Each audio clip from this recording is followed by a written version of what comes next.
بسم الله الرحمن الرحيم والصلاة والسلام على محمد وعلى آله وصحبه ومن اهتدى بهديه إلى يوم الدين. اللهم لا علم لنا إلا ما علمتنا إنك أنت العليم الحكيم. اللهم علمنا ما ينفعنا وانفعنا بما علمتنا وزدنا علما، وأرنا الحق حقا وارزقنا اتباعه وأرنا الباطل باطلا وارزقنا اجتنابه. رب اشرح لي صدري ويسر لي أمري واحلل عقدة من لساني يفقهوا قولي.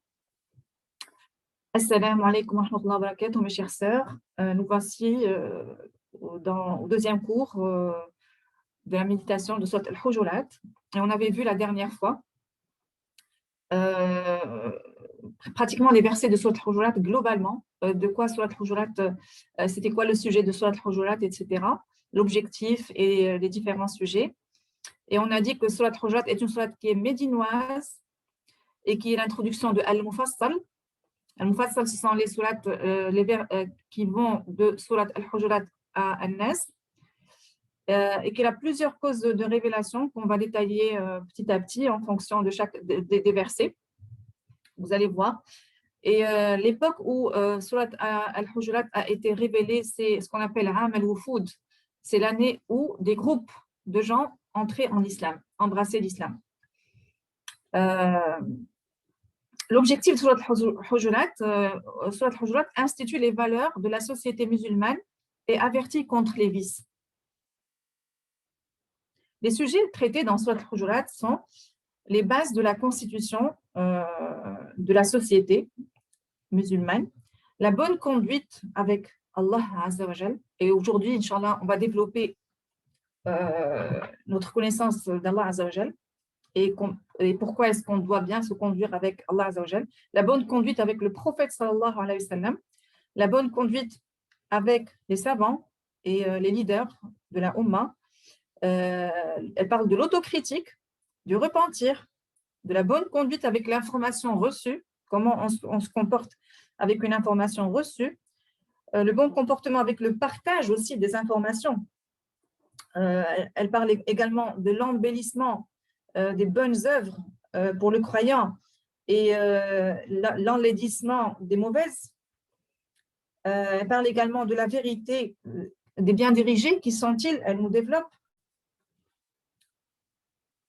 Le premier verset sur Al-Hujurat, أعوذ بالله من الشيطان الرجيم بسم الله الرحمن الرحيم يا أيها الذين آمنوا لا تقدموا بين يدي الله ورسوله واتقوا الله إن الله سميع عليم.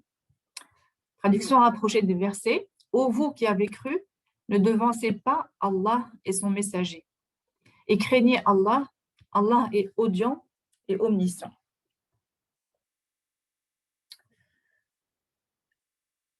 Allah est audient et omniscient. Vous allez voir, mes chères sœurs, et que plusieurs versets se terminent par les noms d'Allah et les attributs d'Allah Azza wa Jal. Et ceci a un grand enseignement pour nous. Et vous voyez bien que le verset aussi commence par Ya ayyuhalladhina amanu. Ô vous qui avez cru. On va développer ceci après avoir parlé du sujet du verset. Le sujet du verset, c'est le fait de devancer la législation d'Allah Azza wa Jal et de la sunna du prophète sallallahu alayhi wa sallam, aussi bien par les paroles que par les gestes. Comme donner par exemple son avis sur un sujet de la religion sans connaître ce qui a été révélé dans le Coran et dans la sunna. Donc là, on apprend comment on devrait se comporter avec al-wahi, avec le message du Coran, et avec Allah Azza wa Jal, en parlant d'Allah Azza wa Jal, en parlant du prophète Muhammad sallallahu alayhi wa sallam, en lisant dans sa tradition, dans sa sunna, en recevant un conseil de quelqu'un, bien un rappel qui nous rappelle par un verset ou bien par un hadith. Là, on va apprendre les bonnes manières et comment se comporter dans ce genre de situation. Et donc, la suite du verset est craignez Allah en se conformant à ses prescriptions et en s'éloignant de ses interdictions parce qu'il est audient de tout ce que vous dites, et omniscient de tout ce que vous faites. Rien ne lui échappe et vous serez jugés.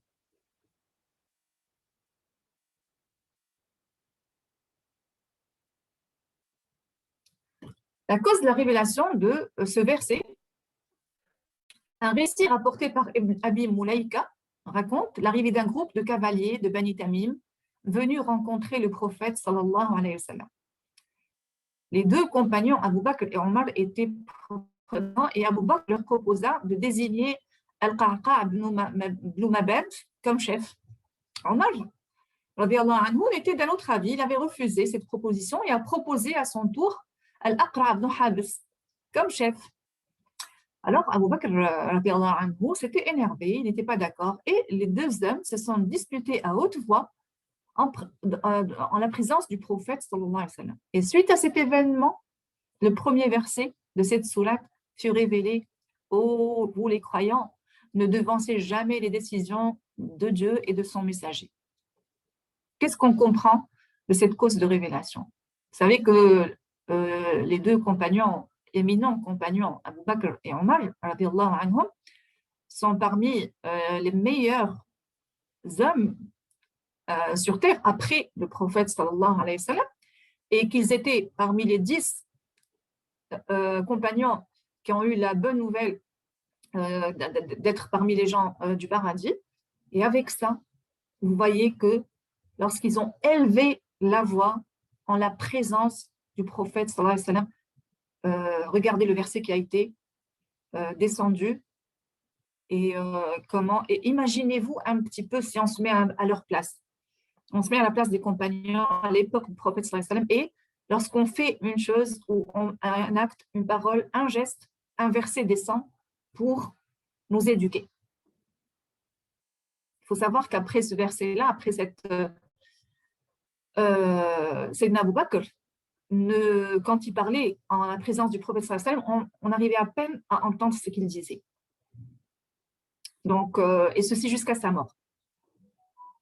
Donc, imaginez un peu, on se met un peu dans la peau d'un des compagnons, éminents compagnons, c'est pas n'importe qui, et regardez leur comportement, c'était des califes, hein, après, regardez leur comportement en la présence du prophète sallallahu alayhi wa sallam, après avoir lu et après avoir eu l'enseignement de ce verset.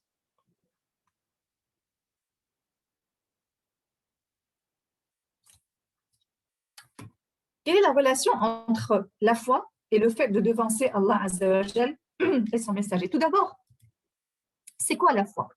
Une question pour vous, mes chers sœurs.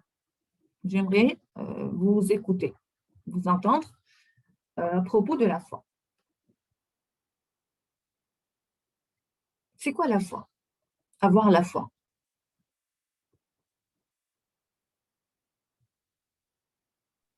Salam alaikum. Wa alaykum salam wa rahmatullahi wa barakatuh. Je suis nouvelle parmi vous. Marhaban, marhaban biki. Je suis à Montréal. Avoir la foi, c'est croire aux 6 piliers de la foi. En Allah, en ses messagers, en ses livres, en ses prophètes, en Allah, en ses messagers, en son livre, ses livres, en ses prophètes.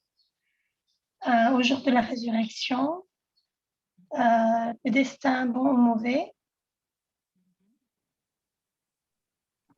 Que j'en ai et la prédestinée. Prédestiné, le destin bon ou mauvais. Oui. Voilà, bon ou mauvais. Très bien. Bonne réponse. Donc, il y a 6 piliers de la foi. Est-ce que c'est clair pour tout le monde qu'il y a 6 piliers, 6 piliers de la foi? Croire en Allah, en ses messagers, en le jour dernier, en ses livres,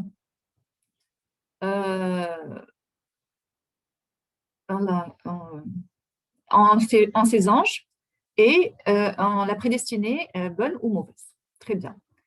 Maintenant, c'est quoi la foi? Oui, vous m'avez donné maintenant les piliers de la foi. Mais qui peut me définir la foi? La foi en Allah, par exemple. On prend le premier pilier, la foi en Allah. Dites-moi, c'est quoi la foi en Allah? Avoir la foi en Allah.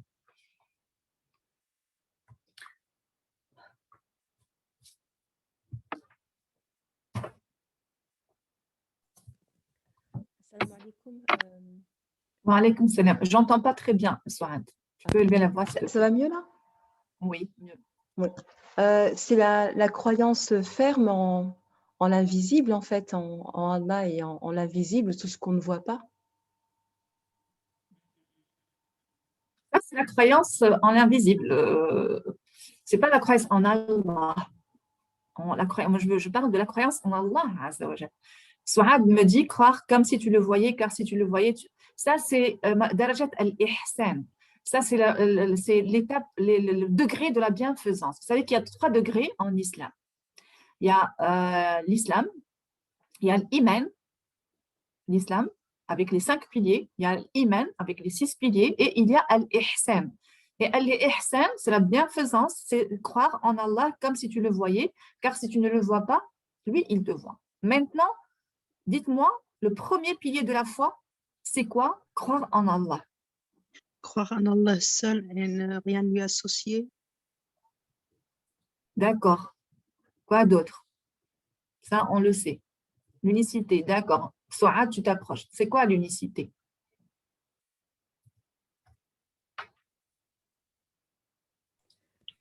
Le tawhid, Allah unique. C'est quoi?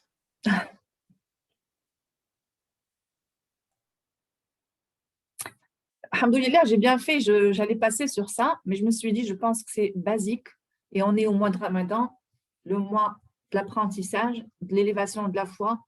Et j'ai vu, alhamdoulilah, Allah m'a permis de vouloir et de le fait que insister sur ça et puis revoir ensemble minimum le premier pilier de la foi puisque le premier verset parle de ça. Donc, je pense que c'était bien, d'après vos réponses, qu'on fasse ce rappel très, très, très important. Alors, j'attends encore vos réponses. Là, c'est quoi croire en Allah? C'est quoi avoir la foi en Allah? Le premier pilier de la foi. Pardon. Ahsan, si ça commence, tu commences à avancer. Fahima. C'est quoi Rububiya? C'est quoi Rububiya? J'avais étudié dessus. Qui est Allah? Croire en Allah. Comment? Qui est Allah? Connaître Allah. C'est qu'on lui appartient, tout lui appartient. Très bien. On se remet à Allah. Très bien. On se remet à Allah, ça c'est at-tawakkul. Très bien. Écoutez mes sœurs, mes chères sœurs. Maintenant, vous allez bien écouter le cours de la croyance en Allah Azza wa Jal, parce que je crois que c'était nécessaire de faire cette, d'après vos réponses, hein. Alhamdulillah, qu'Allah nous a facilité. Je me suis dit, ça c'est un rizq pour les sœurs et c'est vraiment un rizq. Donc, parce que ce n'était pas normalement le sujet, mais Allah Azza wa Jal, comme ça, je me suis dit, peut-être pourquoi ne pas faire avec les sœurs, parce que le premier verset commence par ô vous qui croyez, donc la croyance, la foi, donc réviser notre foi et surtout comprendre vraiment c'est quoi la foi en Allah.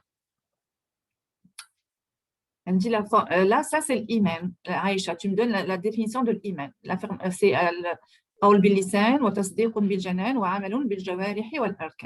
c'est l'affirmation par le cœur, la prononciation par la langue et les œuvres par les membres. Très bien, ça c'est la définition de la foi. Donc, comme vous voyez, mes chères sœurs, l'importance de faire cette révision-là sur la foi en Allah Azza wa Jal. Et on commence par le chapitre de la foi en Allah Azza wa Jal, qui revêt une importance capitale du moment que toute la vie du musulman tourne autour de cet axe. Il est, pour ainsi dire, le principe fondamental qui organise la vie du serviteur d'Allah, du croyant, dans sa totalité.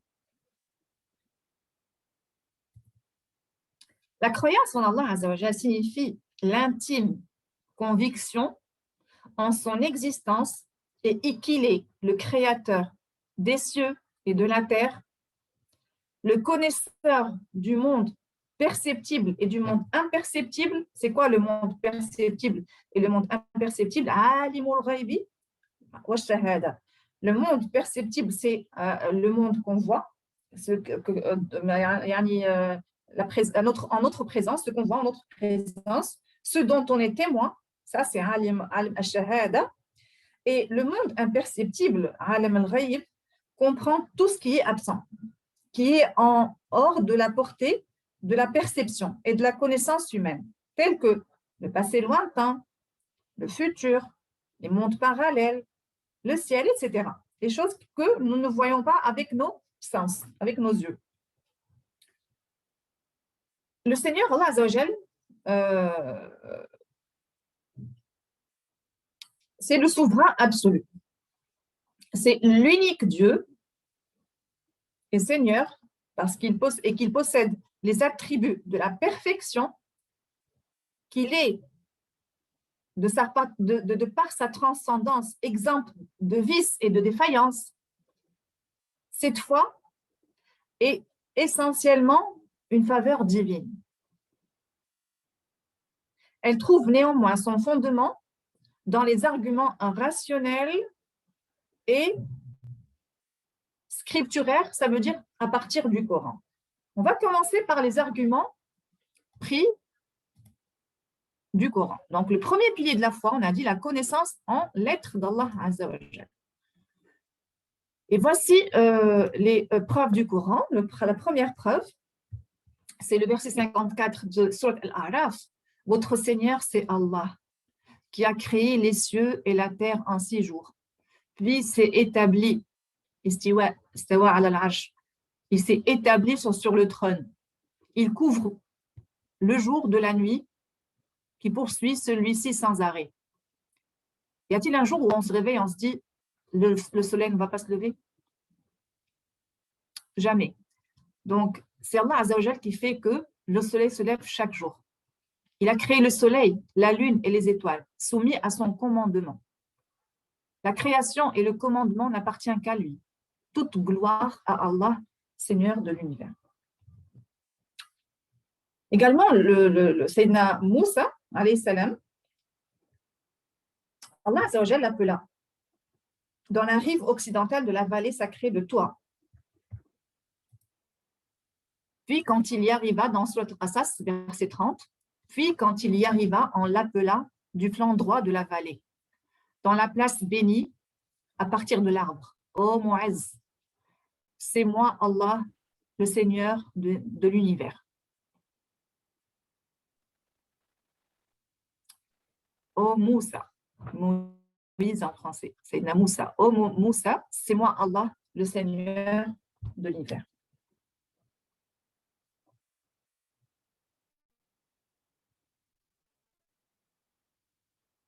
Allah Azza wa Jal dans le et il dit et on reste encore avec Sayyidina Moussa, il lui dit aussi, certes, c'est moi Allah, point de divinité que moi, adore-moi donc et accomplis la salat pour le souvenir de moi. On trouve ce verset dans Surat Taha, verset 14. Donc Allah Azza wa Jal se glorifie dans le Saint-Coran et il mentionne ses noms et attributs. Qu'est-ce qu'il dit dans Surat Al-Hashr, les versets de 22 à 20? C'est lui Allah.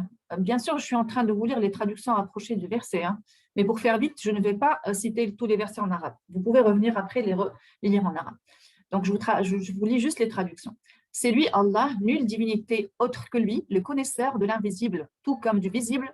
C'est lui le tout miséricordieux, le très miséricordieux.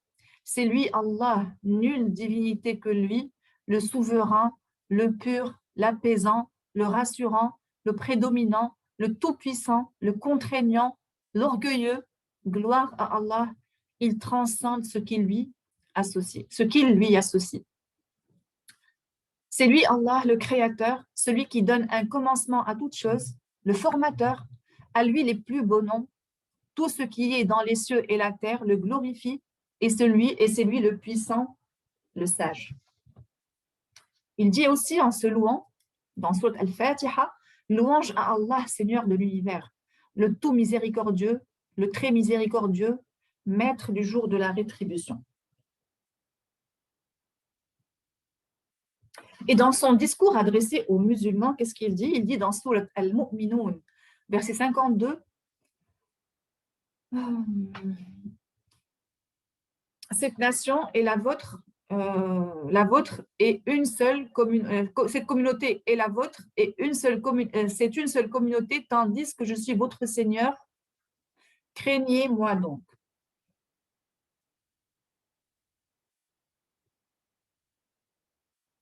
Allah Azza wa Jal révoque la prétention de l'existence d'un autre Dieu que lui, dans les cieux et la terre. Et il nous dit, dans Sourate Al-Anbiya, verset 22, « S'il y avait dans le ciel et la terre des divinités autres qu'Allah, tous deux seraient certes dans le désordre. Gloire donc à Allah, Seigneur du trône, il est au-dessus de ce qu'il lui attribue. » Près de 124 000 prophètes et messagers nous ont informés de l'existence d'Allah Azza wa Jal, qui est le créateur et le Seigneur des mondes, comme ils nous ont rapporté ses noms et attributs.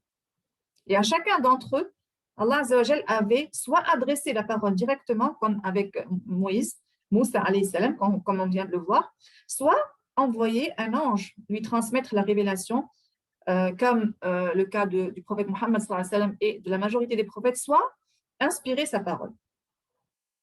Il est inadmissible, rationnellement parlant, que ce grand nombre de prophètes aient tous menti et qu'ils se soient rendus complices du même mensonge, surtout qu'ils sont l'élite de l'humanité. Et donc absurde est de prétendre que les plus véridiques des hommes peuvent prêcher une foi qu'ils savent non authentique. La croyance de millions de personnes en l'existence d'Allah Azza wa Jal et le culte qu'ils lui rendent en sont une autre preuve. Donc, on adhère normalement, l'être humain est ainsi fait, il adhère normalement à une vérité affirmée par une ou deux personnes de confiance.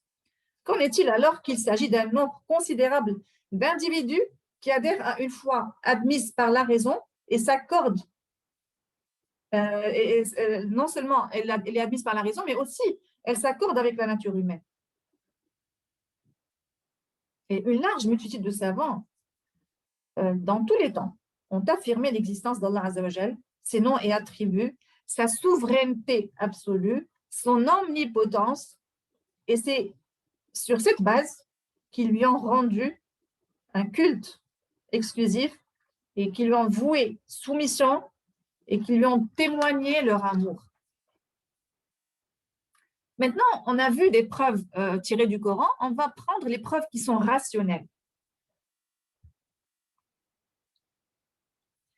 L'existence de ces divers mondes qu'on a vus dans les versets et des nombreuses espèces d'êtres vivants atteste nécessairement, c'est-à-dire si on regarde autour de nous, il suffit de regarder autour de nous, donc tout ce qu'on voit dans cet univers atteste nécessairement de l'existence d'un créateur qui les a tirés du néant et qui n'est autre qu'Allah Azza wa Jal.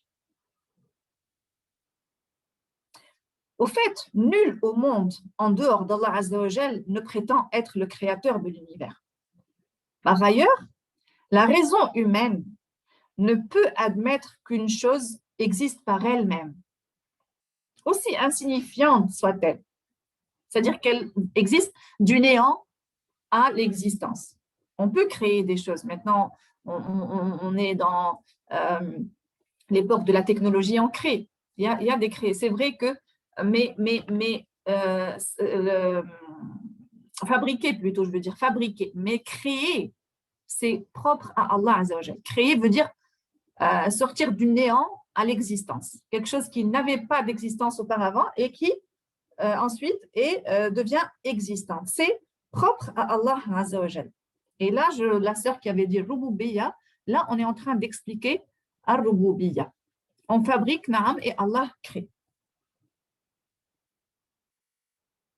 Et c'est pour ça, on va voir Ar-Rububiyya al-Uluhiyya. Donc, c'est les noms et attributs. C'est pour ça que j'ai voulu faire cette parenthèse, ouvrir cette parenthèse, parce qu'elle est très, très, très importante, mes chères sœurs.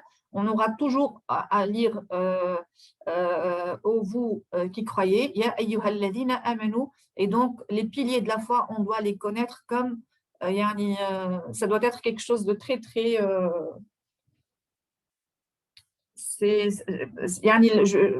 la foi en Allah Azza wa Jal, elle doit avoir des racines solides, voilà. Et les racines solides, on ne peut les avoir qu'avec le savoir, avec l'ilm. Et là, et c'est ce que aujourd'hui, Allah Azza wa Jal m'a facilité de vous faire, mes chères sœurs.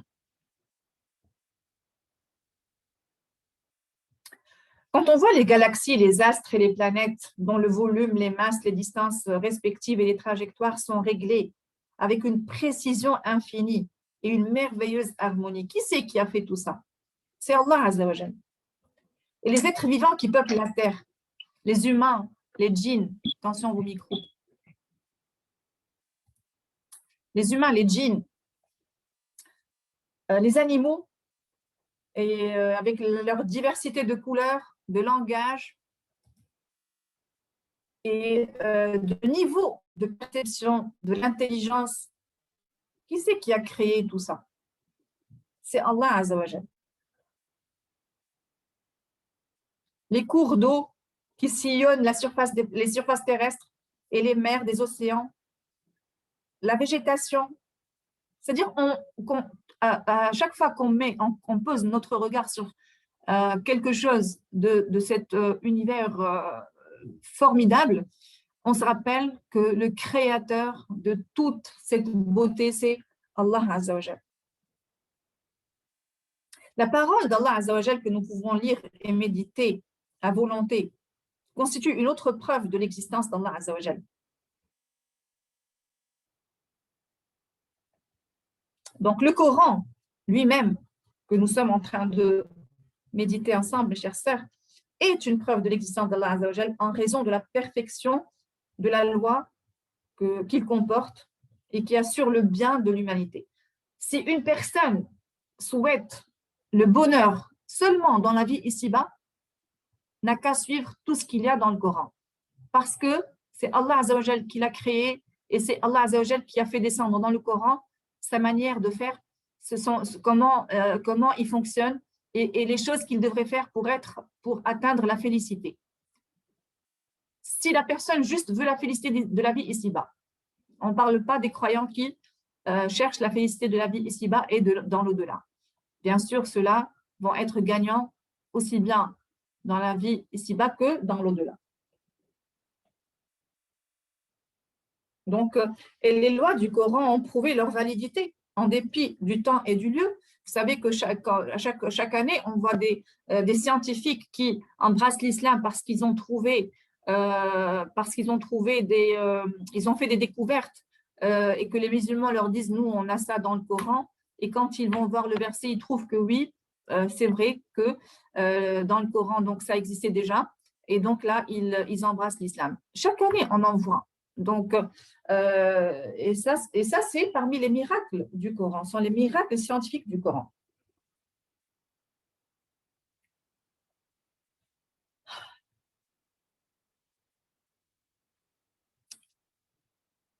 Et les lois qui régissent l'univers et qui assurent l'harmonie de cet univers, qui régissent toute la création, la formation, le développement, l'évolution des êtres humains.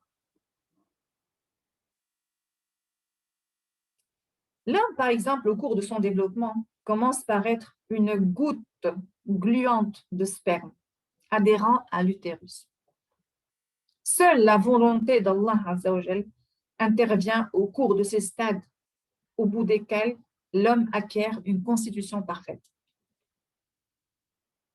Nul autre qu'Allah Azza wa Jal ne détient un tel pouvoir. L'homme, par la suite, subit d'autres phases de développement allant de la naissance, passant par la frêle enfance, l'épanouissement de la jeunesse, la maturité à l'âge adulte, le déclin de la vieillesse. Si on réfléchit juste sur nous-mêmes, sur nous-mêmes, Allah Azza wa Jal nous dit, si vous réfléchissez juste sur vous-même, comment vous étiez une goutte de sperme jusqu'à ce que vous deveniez une personne vieille, une personne vieille qui ne peut pas marcher sur ses jambes. Là, je parle de ceux qui arrivent à un âge très, très, très, très avancé. Allah Azza wa Jal nous demande de réfléchir juste sur ça. Et il nous dit, et en vous-même, n'êtes-vous pas clairvoyant? Vous ne voyez pas? Subhanallah.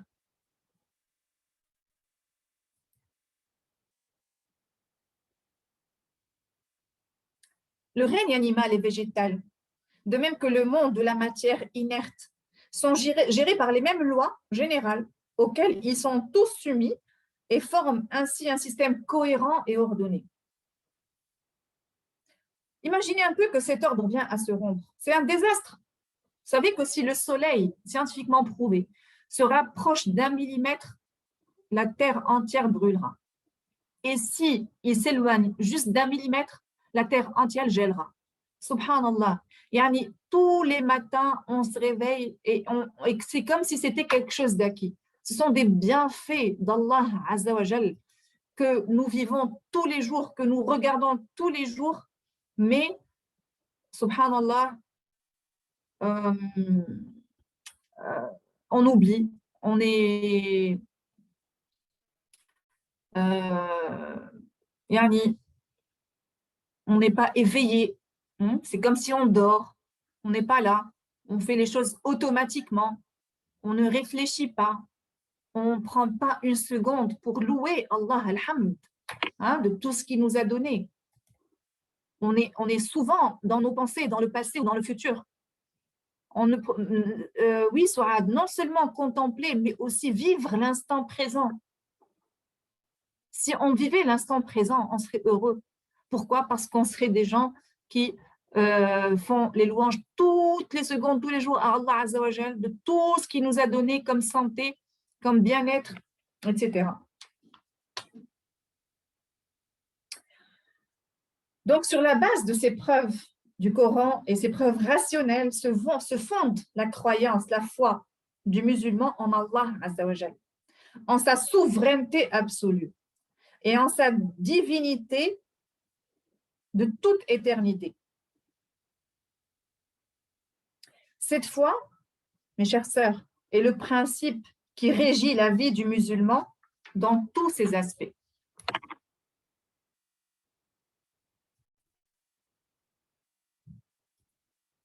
Ce n'est pas que notre mémoire nous échappe.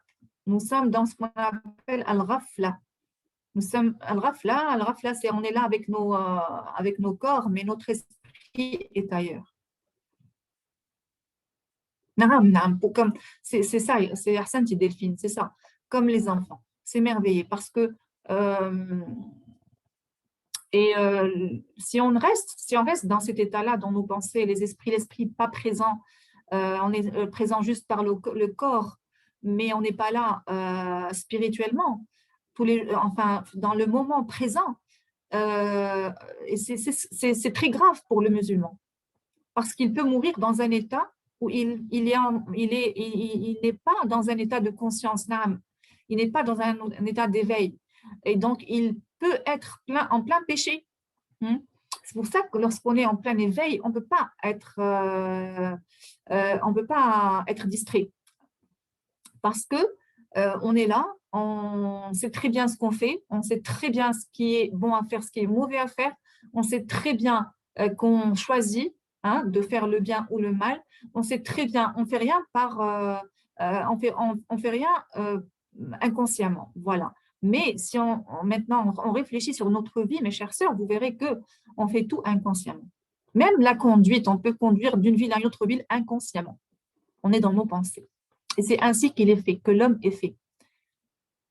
C'est comme si, vous savez, donc le petit jouet, quand on tourne la clé, et qu'on le met par terre et qu'il part, il part en courant, bien une voiture qui roule, l'être humain, il est fait comme ça.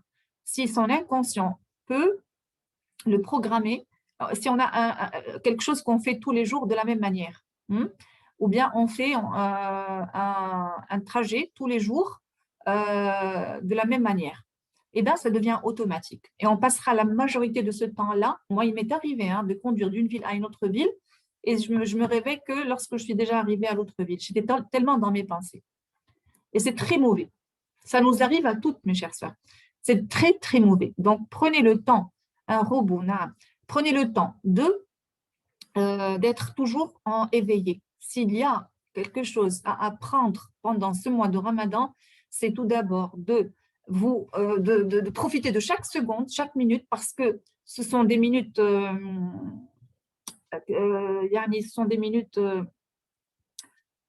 qu'est-ce que je vais dire sur ces minutes-là? Il faut en rater aucune parce qu'elles sont tellement précieuses,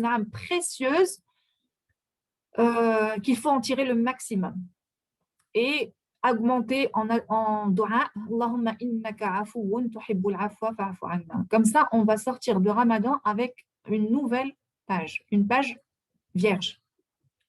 Vierge de tout, Allah aura effacé, je dis bien effacé, tous les péchés qu'on aura fait. Et Dieu sait combien on en fait, hein, tous les jours, moi la première. Voilà. Maintenant, on va passer à la croyance. On a vu donc la croyance la croyance en Allah Azza wa Jal. Maintenant, on va passer à la croyance en la souveraineté absolue d'Allah Azza wa Jal.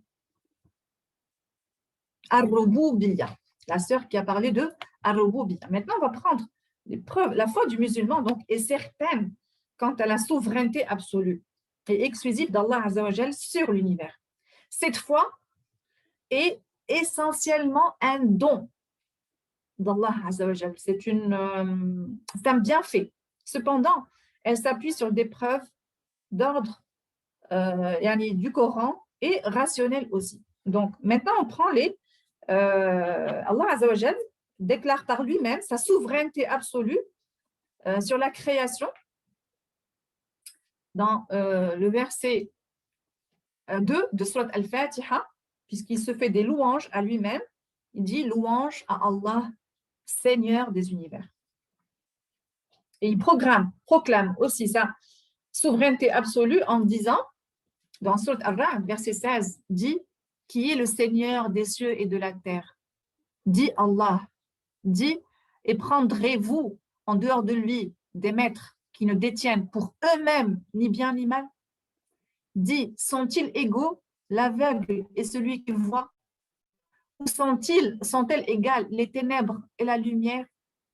Ou donne-t-il à Allah des associés qui créent comme sa création au point que les deux créations se soient confondues à eux? Dit, Allah est le créateur de toutes choses et c'est lui l'unique, le dominateur suprême. Et prendrez-vous en dehors d'Allah des maîtres qui ne détiennent pour eux-mêmes ni bien ni mal? Donnez-moi un exemple de tous les jours. Parce que ça, on le fait tous les jours. Hein. D'où l'importance de ce cours. Donnez-moi un exemple. Quand Allah Azza wa Jal dit « Et prendrez-vous en dehors de lui des maîtres qui ne détiennent pour eux-mêmes ni bien ni mal ?» Vous allez voir combien on est dans l'erreur tous les jours et on ne s'en rend pas compte.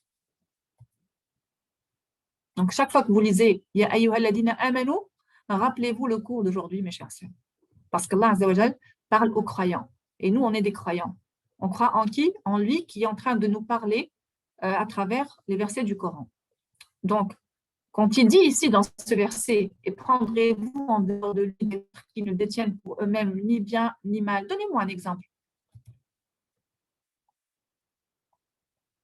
Même si vous vous trompez, ce n'est pas grave, on est là pour apprendre, mes chères sœurs. On apprend ensemble. Et c'est en se trompant, si on se trompe, on apprend mieux. Donc, ne soyez pas avec le savoir, il ne faut pas être timide. Oui, Souad. Oui, est-ce que ce ne serait pas le fait d'être occupé à faire des choses futiles qui nous détournent de l'essentiel? Ici, Allah Azza wa Jal dit, c'est lui qui, dans ce verset, il nous dit que c'est lui le Seigneur des cieux et de la terre. Donc, c'est Allah. Et comment on prend en dehors de lui des maîtres qui ne détiennent pour eux-mêmes ni bien ni mal? C'est qui ces maîtres-là? Qu'on peut nous-mêmes tomber dans ça tous les jours. Prendre des maîtres qui ne détiennent. Naam, Souad a bien répondu, demander de l'aide à un être humain, des créatures. Naam. Non, il ne parle pas des statues Hassana, justement. Il parle de choses, à chaque fois que vous lisez des versets, pensez à ce que vous faites tous les jours. C'est parce que ça nous parle. Écoutez, le Coran est valable en tout lieu et toute époque et tout moment. Donc, il nous parle, il sait très bien de quoi, Allah Azza wa Jal, l'omniscient, dans son savoir que nous, ce qu'on est en train de faire tous les jours. Donc, quand la sœur, elle nous a répondu, elle a bien répondu que demander de l'aide à quelqu'un. Naam, mathalan. Donc, et cette aide-là, et ça, qu'est-ce qu'on appelle ça? C'est un sabab. Cet être humain est un sabab. Donc, accroché. Shaitan.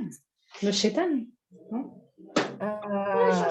Ça doit, non, on parle pas de shaitan ici, on parle des êtres humains comme moi, comme toi. Donc, ça peut être un médecin, par exemple.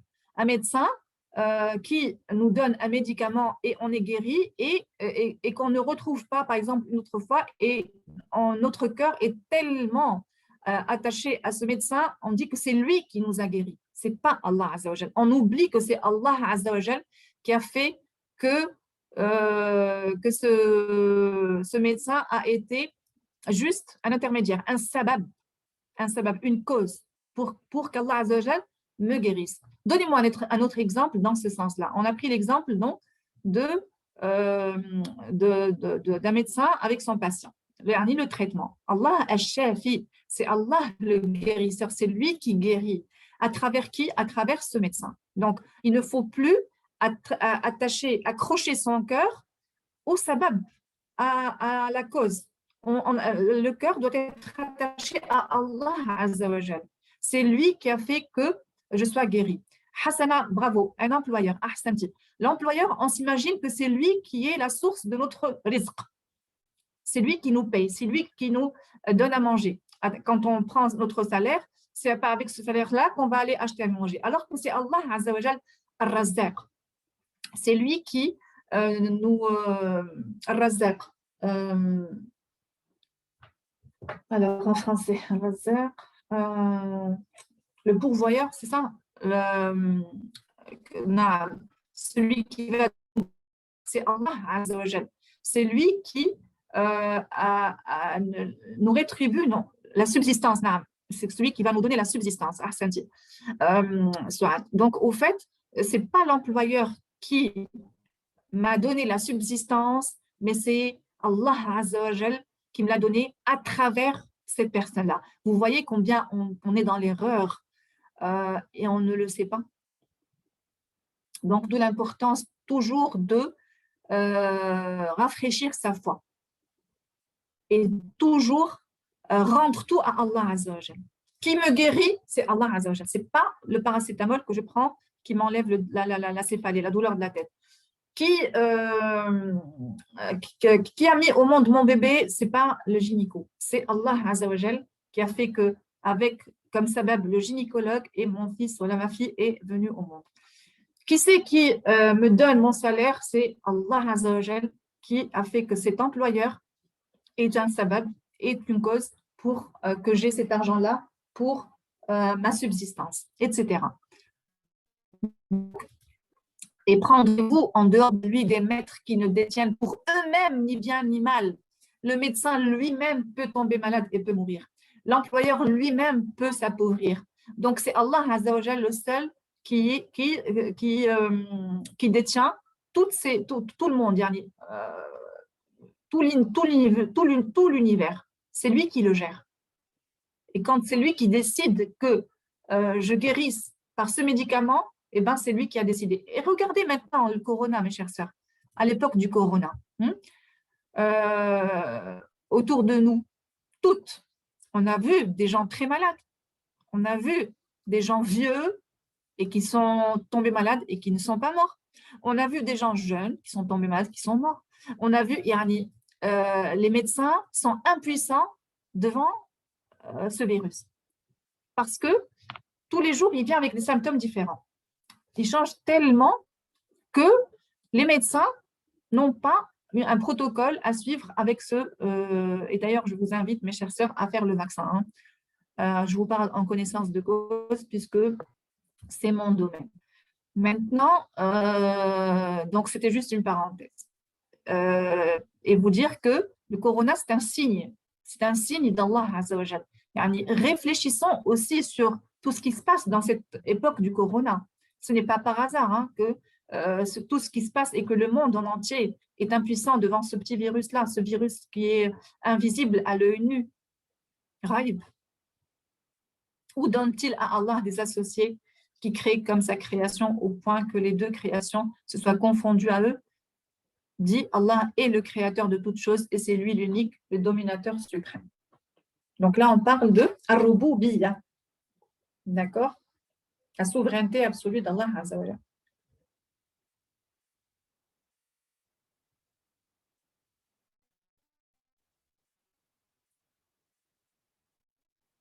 Allah Azza wa Jalla rappelle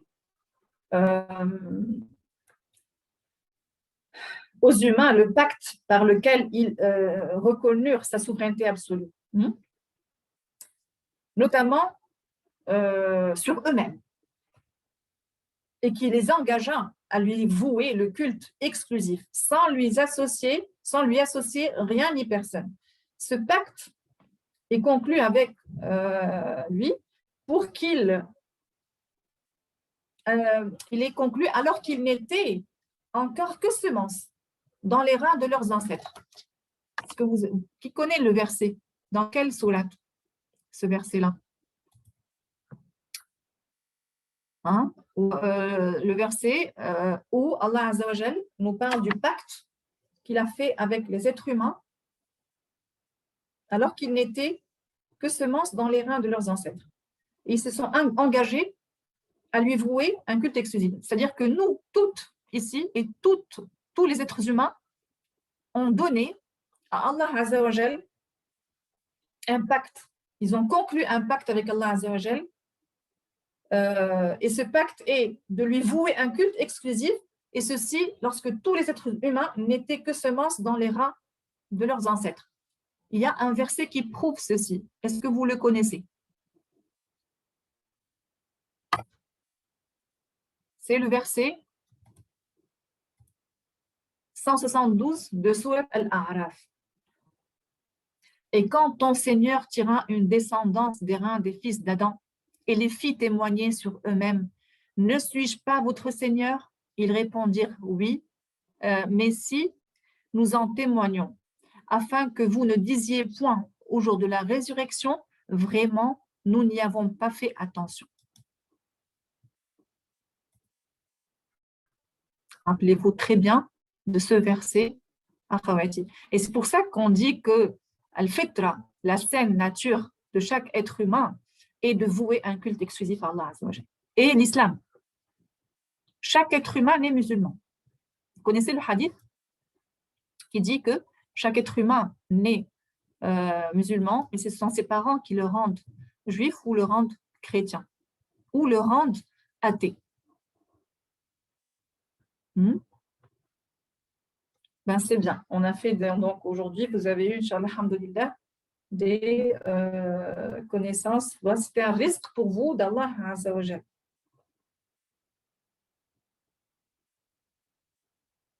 Allah Azza wa Jal dressa l'argument péremptoire contre les polythéistes, de façon à les obliger à reconnaître sa souveraineté, et de là à s'y soumettre, parce que vous savez que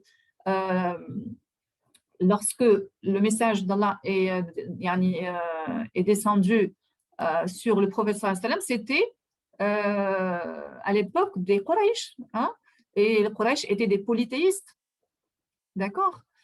Et donc Allah Azza wa Jal, qu'est-ce qu'il leur dit dans Surat Al-Mu'minun,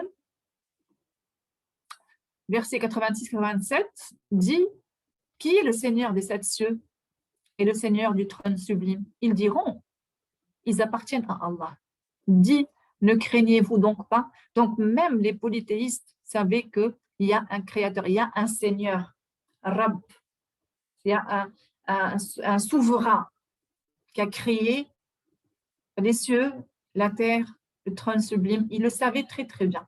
Alors, et quand il leur disait: pourquoi alors vous adorez les statues, il dit: pour qu'elles nous rapprochent de lui, d'Allah. Donc ils croyaient en le souverain.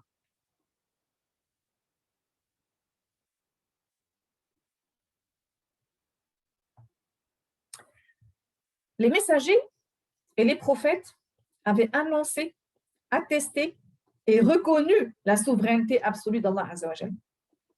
Sayyidina Adam, alayhi salam, le fit, a attesté en s'adressant à Allah Azza wa Jal par sa supplication. Qu'est-ce qu'il a dit? Il a dit, dans Sourate Al-A'raf, verset 23, lui et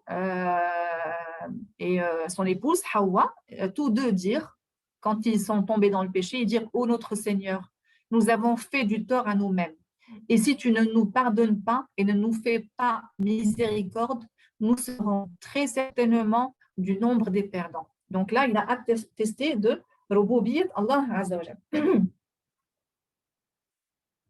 Sayyidina Nuh se plaignit à Allah Azza wa Jal en ces termes, en attestant implicitement la souveraineté absolue d'Allah Azza wa Jal. Et il dit, dans Surat Nuh, verset 21, « Seigneur, ils m'ont désobéi et ils ont suivi celui dont les biens et les enfants n'ont fait qu'accroître la perte. » Et aussi il dit, dans Surat Al-Shu'ara, verset 117-118, il dit, « Ô mon Seigneur, mon peuple me traite de menteur. Tranche donc clairement entre eux et moi, et sauve-moi ainsi que ceux des croyants qui sont avec moi. » Sayyidina Ibrahim, alayhi salam, lorsqu'il a fait son invocation en faveur de Al-Kaaba, le temple sacré de la Mecque, et ainsi qu'en faveur de lui-même et de sa progéniture, qu'est-ce qu'il a dit? Il a dit, rappelle-toi, et il a dit, ô mon Seigneur, fais de cette cité un lieu sûr et préserve-moi, ainsi que mes enfants, de l'adoration des idoles. Vous vous imaginez, Sayyidina Ibrahim, le père des messagers, le père des prophètes, Aboul Anbiya. Regardez l'invocation qu'il fait. Ô mon Seigneur, fais et préserve-moi, ainsi que mes enfants, de quoi? De l'adoration des idoles. De quoi? De l'adoration des idoles. C'est Sayyidina Ibrahim, alayhi salam, qui fait ce doua. Vous vous imaginez, mes chers sœurs? Ça veut dire que nul n'est à l'abri de l'association. Et vous allez voir que plusieurs prophètes font le même doua. Amitni musliman wa alhiqni bis salihin. Plusieurs prophètes disent « Fais-moi mourir en parfaite soumission ». Ça veut dire qu'on peut mourir en n'étant pas en parfaite soumission, en n'étant pas musulman. Et surtout, on est dans des périodes de troubles. On est en période de troubles, donc très facilement, on peut tomber dans l'association. Donc, d'où l'importance d'être toujours, comme on l'a dit tout à l'heure, dans le moment présent, toujours vérifier son intention, un niya, toujours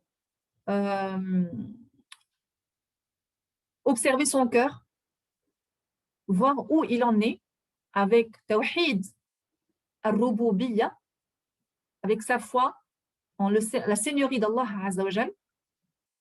Et on verra tout à l'heure, j'espère avoir le temps pour terminer avec l'uluhiyya, sinon on terminera la prochaine fois. Ce n'est pas la peine de faire ce cours très très important rapidement. C'est important de le faire, d'assimiler toutes les informations qu'on est en train de prendre et qui sont des informations très utiles pour le musulman. Et c'est la base de l'islam, la base de sa piété, la base de sa foi,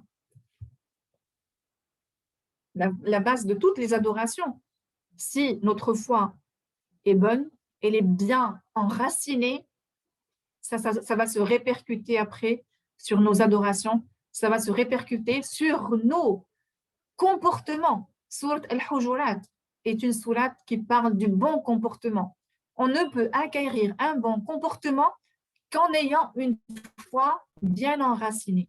Et je vous l'ai dit la dernière fois, qu'on peut imaginer la foi comme un arbre dont les racines sont la croyance, la foi, avec ses 6 piliers. Et le tronc de l'arbre, c'est moi-même. Et les fruits de l'arbre sont mon comportement avec les autres. Ça veut dire que je ne peux acquérir les bons comportements dans les versets de Sourate Al-Hujurat qu'après avoir enraciné ma foi. Également, l'invocation de Sayyidina Youssef alayhi salam comporte elle aussi un témoignage de la souveraineté d'Allah azza wa jalla dans la formule employée pour s'adresser à lui dans Surat Youssef, verset 101. Ô mon Seigneur, tu m'as donné du pouvoir, tu m'as enseigné l'interprétation des rêves. C'est toi le créateur des cieux et de la terre. Tu es mon patron ici-bas et dans l'au-delà. Fais-moi mourir en parfaite soumission et fais-moi rejoindre les vertueux. Sayyidina Youssef alayhi salam, fais-moi mourir en parfaite soumission. Et vous voyez qu'il a devancé ce doigt par il fait des louanges à Allah azza wa jalla, il le remercie pour les bienfaits. Tu m'as donné du pouvoir, tu m'as enseigné l'interprétation des rêves. Donc apprenons à faire les doigts comme le font les messagers. Avant de demander à Allah azza wa jalla, je commence par faire sa louange, je commence par le remercier pour tout ce qu'il m'a donné. J'énumère tous les bienfaits que j'ai, la bonne santé, un toit, de quoi manger, la subsistance du jour. Je ne dois pas m'inquiéter de la subsistance de demain parce que c'est Allah qui me donne. C'est lui qui m'a créé, il ne va pas me laisser. Donc, augmentons, mes chères sœurs, notre foi en Allah azza wa jal. Wallahi, je fais ce rappel à moi en premier et à vous, mes chères sœurs, en second. On se fait un rappel à nous-mêmes parce que, et encore une fois, je vous rappelle Corona, on voit beaucoup de morts autour de nous dans le monde, le nombre augmente. On ne sait pas, est-ce que dans la seconde qui suit, dans la minute qui suit, dans l'heure qui suit, on sera encore vivant. C'est important d'à chaque fois se rappeler ces choses essentielles. Mon salut dans la vie ici-bas et dans l'au-delà, c'est ma foi en Allah azza wa jalla. Elle ne doit pas être perturbée. Elle ne doit pas être instable. Elle doit être enracinée, tel un arbre. Rappelez-vous toujours, ayez en mémoire un gros arbre, vieux arbre, avec des racines. Et c'est ça, et quand les racines sont bien incrustées, là, le croyant, le serviteur d'Allah, malgré les épreuves, malgré les troubles, il restera ferme. Donc, on ne peut rester ferme qu'en à chaque fois vérifiant notre foi en Allah azza wa jalla. Est-ce que j'ai peur que mon employé me licencie, par exemple, ou bien j'ai foi en Allah azza wa jalla, le subsisteur, c'est lui, Ar-Razzaq, c'est lui qui va me donner ma subsistance, c'est lui qui ne va pas me laisser. Et si jamais par prédestiné d'Allah, qada ou qadar, cet employeur me licencie, c'est que Allah azza wa jalla va me donner un risque d'un autre endroit. Il ne va pas me laisser. Et comme ça, vous allez avoir, on va avoir le cœur serein. Le cœur serein. On cherche toutes et tous à avoir un cœur serein. Wa alaykoum salam wa rahmatullahi wa barakatuh.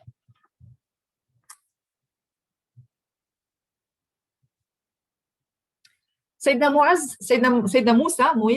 Moussa alayhi salam également a fait cette invocation dans Surat Taha, dans les versets 25 au verset 28, quand il dit « Seigneur, ouvre-moi ma poitrine et facilite ma mission et dénoue un nœud en ma langue afin qu'ils comprennent mes paroles. » C'est-à-dire, il ne dit pas « c'est moi qui sais faire le rappel, qui sait parler, qui c'est moi ».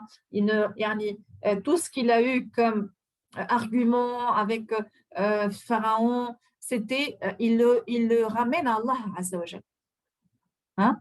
Tout ce qu'il va faire, c'est Allah azza wa jalla qui va lui faciliter de faire. C'est pas lui. Lui, il est un sabab. Rabbi shrah li sadri wa yassir li amri wahlul 'uqdatan min lisani yafqahu qawli. Et également son frère Haroun dans Surat Taha. Certes, Haroun leur avait bien dit auparavant, ô mon peuple, vous êtes tombés dans la tentation à cause du veau. Or, c'est le tout miséricordieux qui est vraiment votre Seigneur. Suivez-moi donc et obéissez mon commandement. Tous les bienfaits viennent d'Allah Azza wa Jal. Et Zakaria, alayhi salam, vous savez que Zakaria, alayhi salam, a atteint un âge très très avancé et il n'a pas eu d'enfant. Et c'était très difficile pour lui. Il ne s'imaginait pas pouvoir avoir un enfant à cet âge-là. Et surtout aussi que sa femme était stérile. D'accord? Donc, quand il a demandé à Allah d'avoir un enfant et que les anges sont venus pour lui annoncer la bonne nouvelle, il n'en revenait pas. Il dit, moi, un vieil homme et ma femme qui est stérile. Qu'est-ce qu'il avait demandé? Il avait dit, ô mon Seigneur, mes os sont affaiblis et ma tête s'est enflammée de cheveux blancs. Cependant, je n'ai jamais été malheureux, déçu en te priant, ô mon Seigneur. Et c'est comme ça qu'il avait commencé avant de demander à Allah Azza wa Jal de lui donner un enfant. Et Allah Azza wa Jal lui il a eu son fils. Qui peut me dire le fils de Sayyidina Zakaria? Comment il s'appelle? Comment s'appelle le fils de Sayyidina Zakaria? Yahya.